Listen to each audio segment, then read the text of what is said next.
He's a partner of Bersih 2.0 in the Delineation Action and Research Team project. And he also currently sits in the steering committee as the Southern Peninsula Vice Chairperson. Ladies and gentlemen, let us have Mr. Thomas Fann. Thank you very much for staying with us today. And also thanks to Tindak Malaysia and the Bar Council for the privilege extended to me to share with you. My concern and the concern of Engage has always been, how to take all these wonderful ideas and thoughts and proposal and make it applicable and relevant to the man in the street. And with that, that was how our journey with Bersih started. We have been in conversation with Dr. Wong Chin Huat about the delineation, and he has come down to conduct trainings with us, and we have sat through a few training. And at the end of it, I asked myself, how can we bring this to the man in the street, the Rakyat? I think at the end of the day, especially when it comes to this process, the only people that has constitutional legal standing to challenge any unfair, unconstitutional delineation or delimitation would be the Rakyat of Malaysia, isn't it?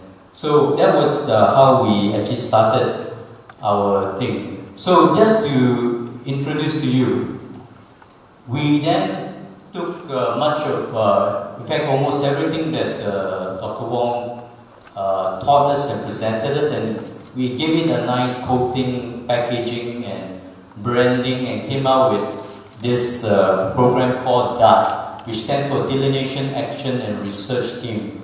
And we then partnered together with Bersih in an understanding that we will bring this basically to the Rakyat, to the people, in a way that the people themselves can directly get involved and make decisions how they want their boundaries drawn. That's why we have this slogan up there, say, kita pengundi, kita tentukan sempadan. We are the voters, we decide our boundaries. And I think that is the heart of the Constitution. Whoever penned that down in the Constitution, the 13th schedule, had that in mind, that the people, the Rakyat, should have a voice, should have a say in how the boundaries are drawn. So that was the basis of how we put together this program. Delineation for Rakyat is like this. Okay. It's like asking you, especially Dr. Hanley, who is a visitor to our country, to cook us a wonderful meal of curry chicken. And say, we would love to enjoy your curry chicken. Can you cook it for us? Now, to someone who has never done that before, and it will be a very difficult thing, if you don't have the right recipe. But for someone who has never tasted curry chicken before, and you have to do it in a short time, it will be an impossible task. Now, when you talk to the Rakyat about doing delineation, they don't even know what is the word delineation or delimitation. And what does that mean? Because as a voter, we have been told to vote in this school or that school and these places, and we faithfully follow the instruction of the EC and go. But we do not understand actually where we have been placed and how our voice has been placed or manipulated in such a way that it favors a certain party. So to ask them to, the Rakyat, to come out with a challenge within 30 days, how to challenge the EC today. They don't know what the map look like, they don't know what's the law behind it, and on top of that, they have to get 99 others voters in that area in 30 days to submit a challenge.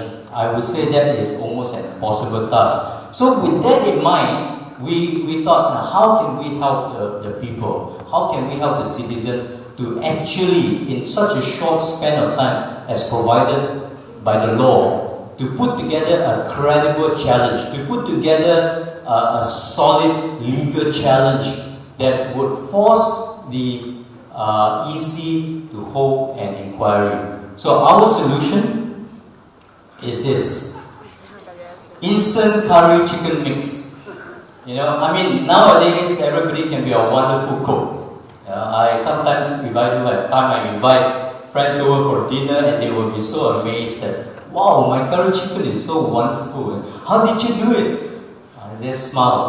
Well, it takes some, Actually, it was all the premix, And but the idea behind all this premix is because nowadays people are just too busy to learn from their mom, their grandma how to cook, how to get the best recipe.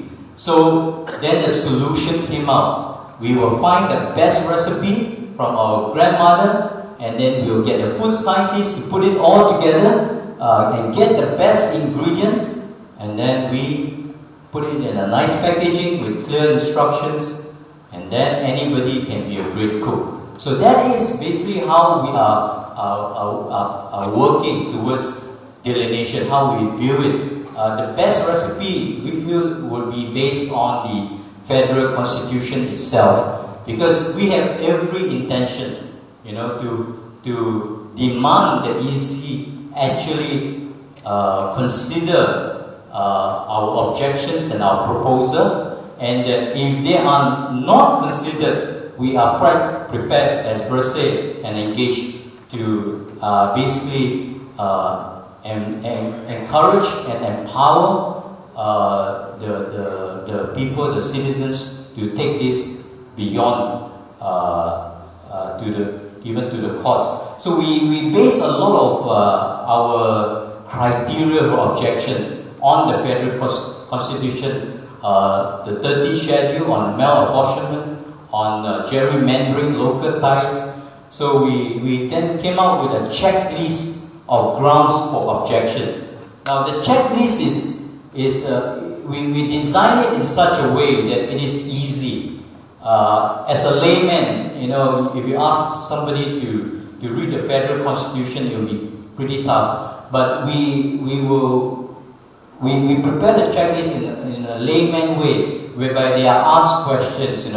For example, when it comes to gerrymandering, does your constitution, does a boundary cut through any village or housing estates into two?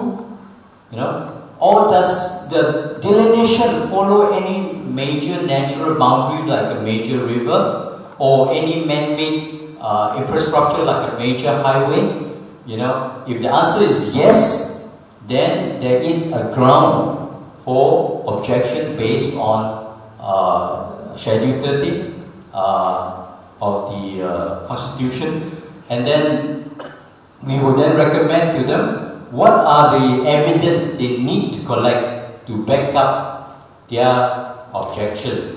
Now, then the best ingredients, the DAT team, the DAT national team, what we will do, we will be focusing on producing maps that the layman can use. In other words, road maps with the EC boundaries, electoral boundaries overlaid on it, and also we would have the municipal boundaries, because just now Dr. Wong talked about different, some places where it crossed 2, 3, even 4 municipality, one seat.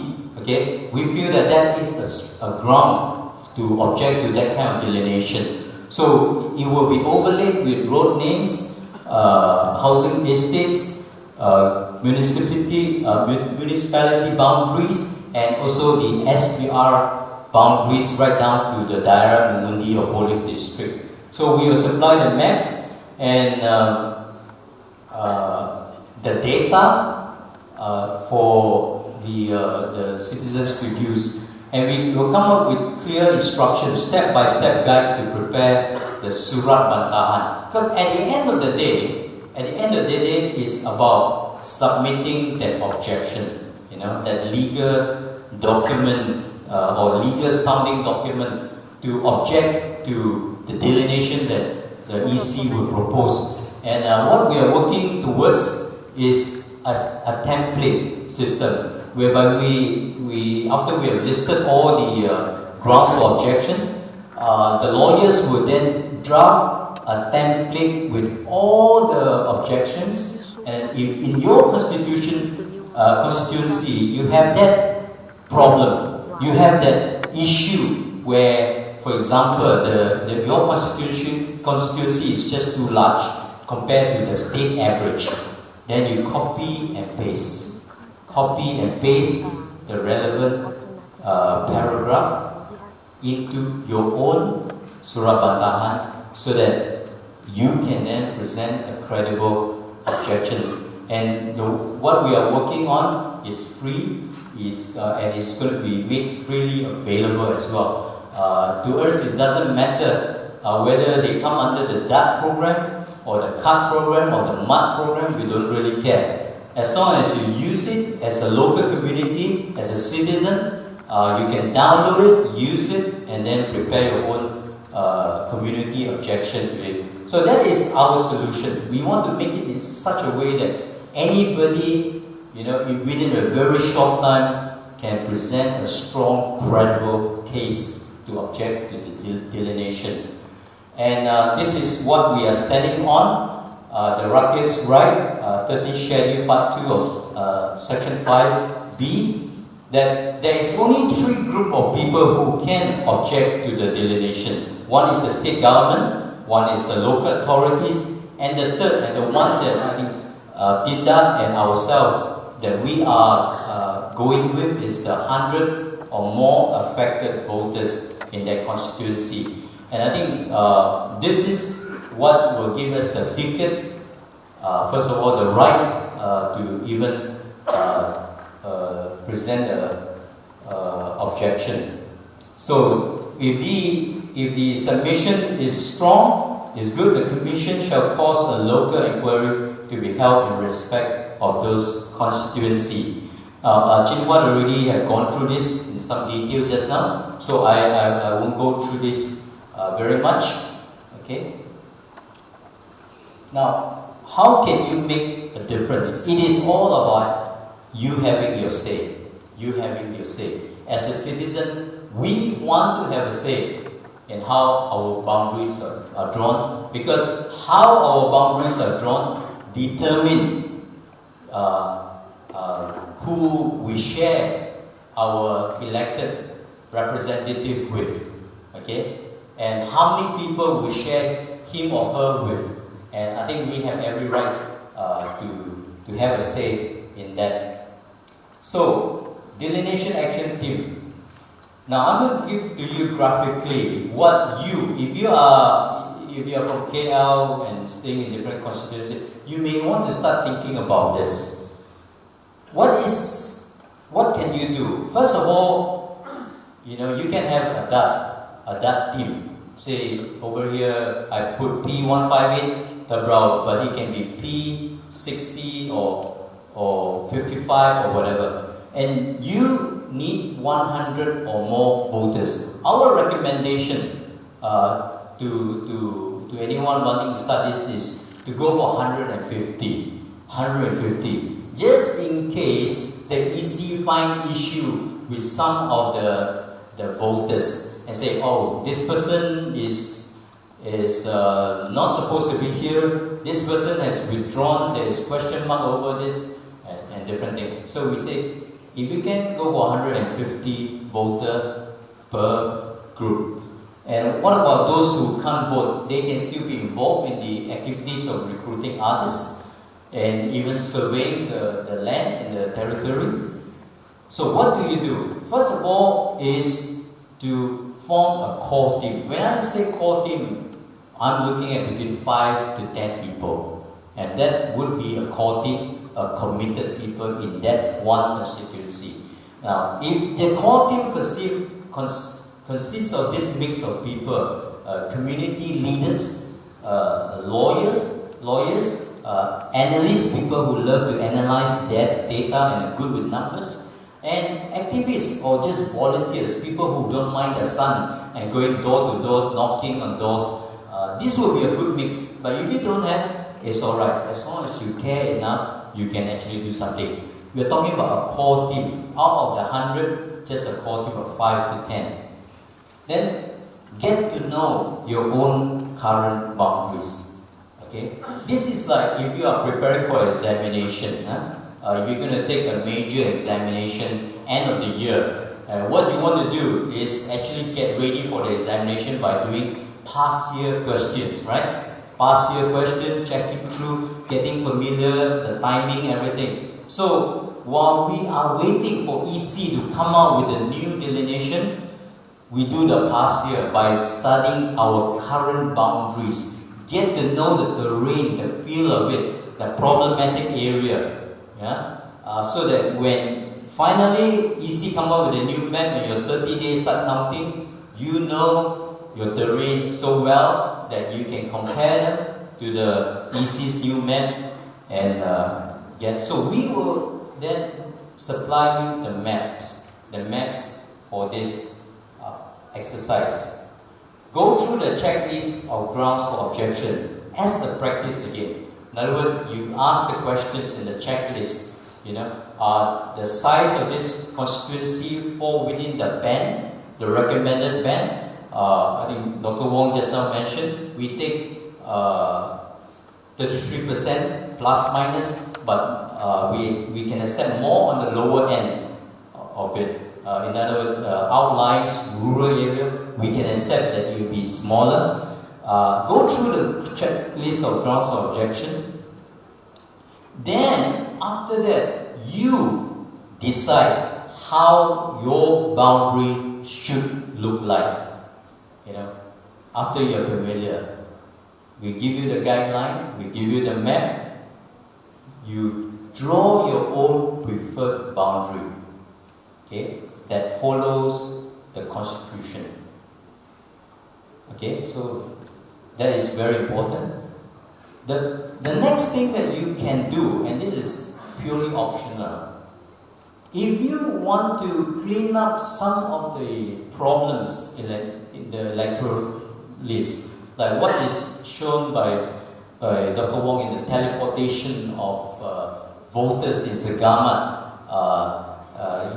you see that there are people who are in the electoral roll whose address are not supposed to be there, but somewhere else. You can actually do what our friend in Segamat did by going door to door and actually get the information from them and also offer them an opportunity to be transferred back to where they are supposed to be voting. So this is in a way part of the exercise of cleaning up the dirty electoral roll, clean up the electoral roll. Then it happens. We don't know when it's going to happen. We are assuming it will be sometime in March.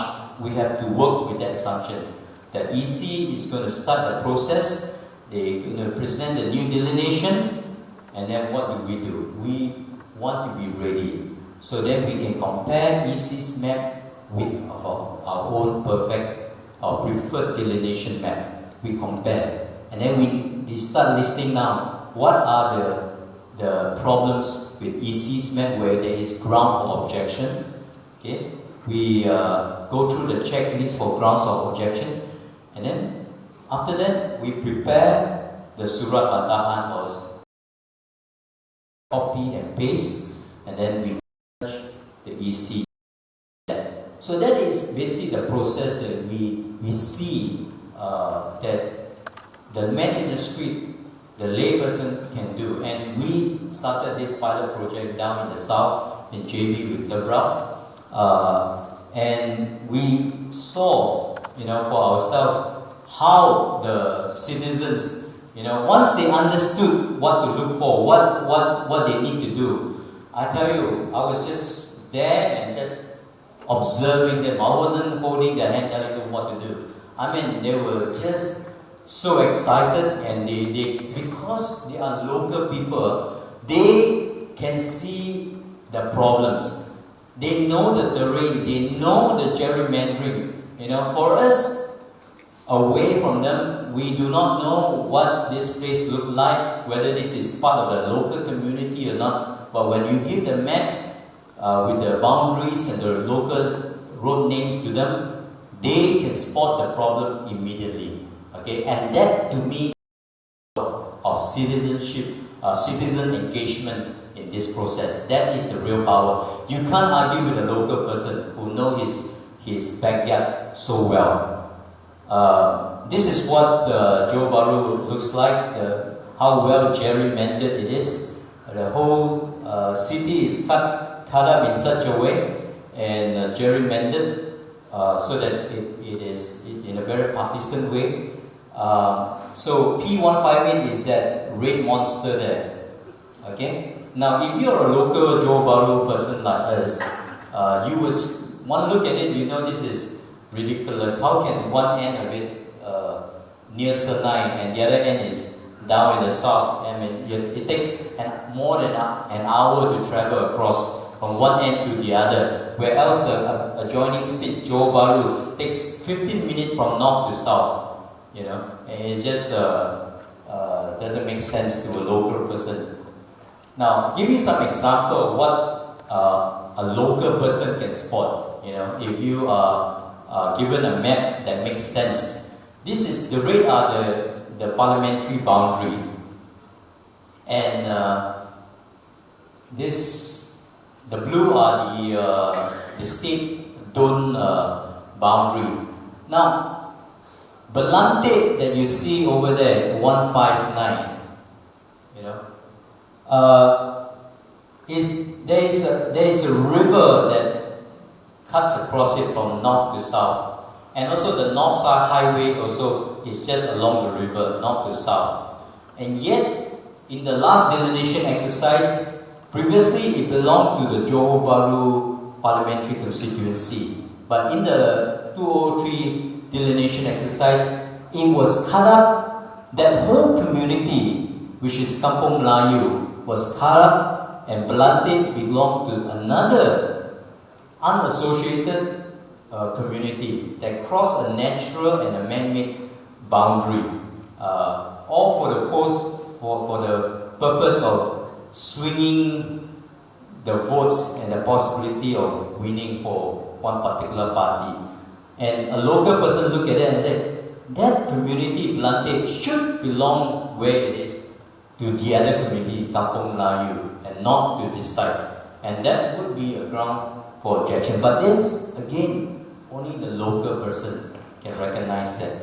I'll give you another example. In this particular screen capture of a map, there's three problems.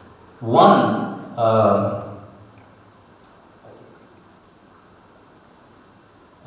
one is the over here. Now, there is a major highway. This is the Pasir Gudang highway. But this line that follows the EC's boundary came down and cut this Taman Rinting into two. Now, later on, our activists actually make some phone call to residents in this area and just to check where did they vote. So apparently we found out that the line was wrongly drawn by EC. It should have followed the highway. So these people were not sent to vote in this state seat, but actually was voting in Permas. So it was one mistake of the EC, the drawing of the line. But the second thing that you can see very clearly is that how they have included this whole village, this whole town, which should naturally fall within this Johor Jaya state seat. They have carved it up and put it into Permas just to neutralize the vote over there. Okay? And then this parliamentary boundary cuts a taman into two. A taman, you know. housing estate into two. Again, how do we know that? If not for the local person, you know, the affected voters, literally affected voters, who point out to us, this is wrong. And this is just a sample of the many problems they found. And you can see over here, very clear case of gerrymandering. This one whole block of housing estate, Malaysia's Garden, just carve up and put into another parliamentary seat, you know. And even the state seat was gerrymandered in such a way to ensure the preservation of power. Okay. So what can you do? You can consider our proposal. It's a proposal that empowers the citizen, a proposal that, to me, most exciting because it really educates the public and involve them in the whole process. They are not just another vote, they are not just another pawn in the game that people up high play with them. So this is our proposal to you, and I thank you for your time.